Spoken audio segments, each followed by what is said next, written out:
President Trump halting Obama regulations that were actually supposed to go into effect today. Think about this, because there's a new report that says that move alone saved us, American taxpayers, $181 billion. And, of course, President Trump signed an executive order requiring that every new regulation added must see toucan. Joining me now to discuss, Robert Wolf and Grover Norquist.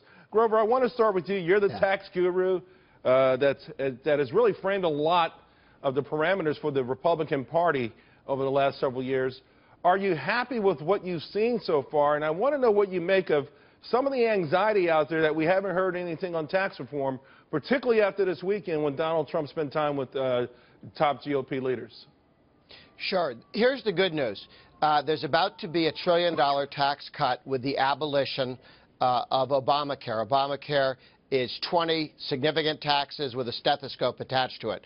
So the first tax cut is repealing Obamacare, and then the second tax cut is Trump's decision to take the corporate income tax from 35%, highest in the world, civilized world or industrialized world, and takes it down to 20%, which makes us very competitive with the rest of the world and ends those inversions that plagued the Obama administration. Obama never did anything on this, and American companies were getting bought by Canadian companies and Belgian companies, and we were losing companies. This will end with the Trump rate reduction, and when we go to a territorial tax system, the more than $2 trillion that's overseas will flow back to the United States. And that cascading investment is going to be a tremendous job creator. So we're on track with Trump, the House, and the Senate to get a significant tax cut in addition to getting rid of Obamacare taxes. You know, Robert, I can remember President Obama talking about some sort of deal, repatriation of those taxes and applying some of the money toward infrastructure. So we heard this before, and it felt like businesses were reluctant. But what we saw today, when you see President Trump sitting at the table with the guys with the big money, right? Technology, today the pharmaceutical companies, it feels like he's laying the groundwork to make this actually happen. So I was on that Export Council, Jobs Council, the same bipartisan commissions. As Grover knows, it's easy to say we're going to do tax cuts. It is very difficult to do tax reform. When the President Obama was in office, tax reform was supposed to be revenue neutral, and getting rid of certain types of tax loopholes is not that easy. We have also seen a little pushback from the GOP party on the deficits that may come with tax cuts and then spending alongside military spending, infrastructure spending, and then you have tariffs aside, which I'd be surprised that Grover's not, and my guess is he's against the tariffs because that's actually taxes being passed to the consumer. So I think, listen, I'm for tax reform, okay, and I was for it, you know, from 08 to 16, and I'm for it now. Right.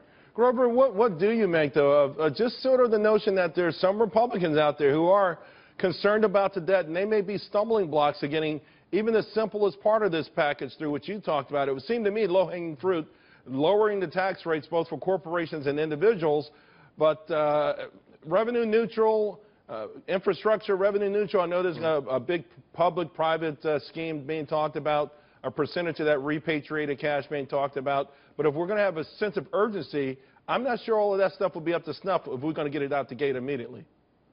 Well, there's serious spending restraint that needs to be done, and certainly you're going to see a block granting of Medicaid, which will give 50 states the opportunity to do what Bill Clinton did with welfare. You block grant it out to the states and let states do a better job with fewer strings than Washington. So a lot of money to be saved in entitlement reform, not cutting entitlements, but reforming them, letting them become competitive between the states. The challenge that Obama had was he wanted a significant tax increase as part of tax reform, not revenue neutral. He was asking for $1.4 trillion in higher taxes out of reform. That can never happen.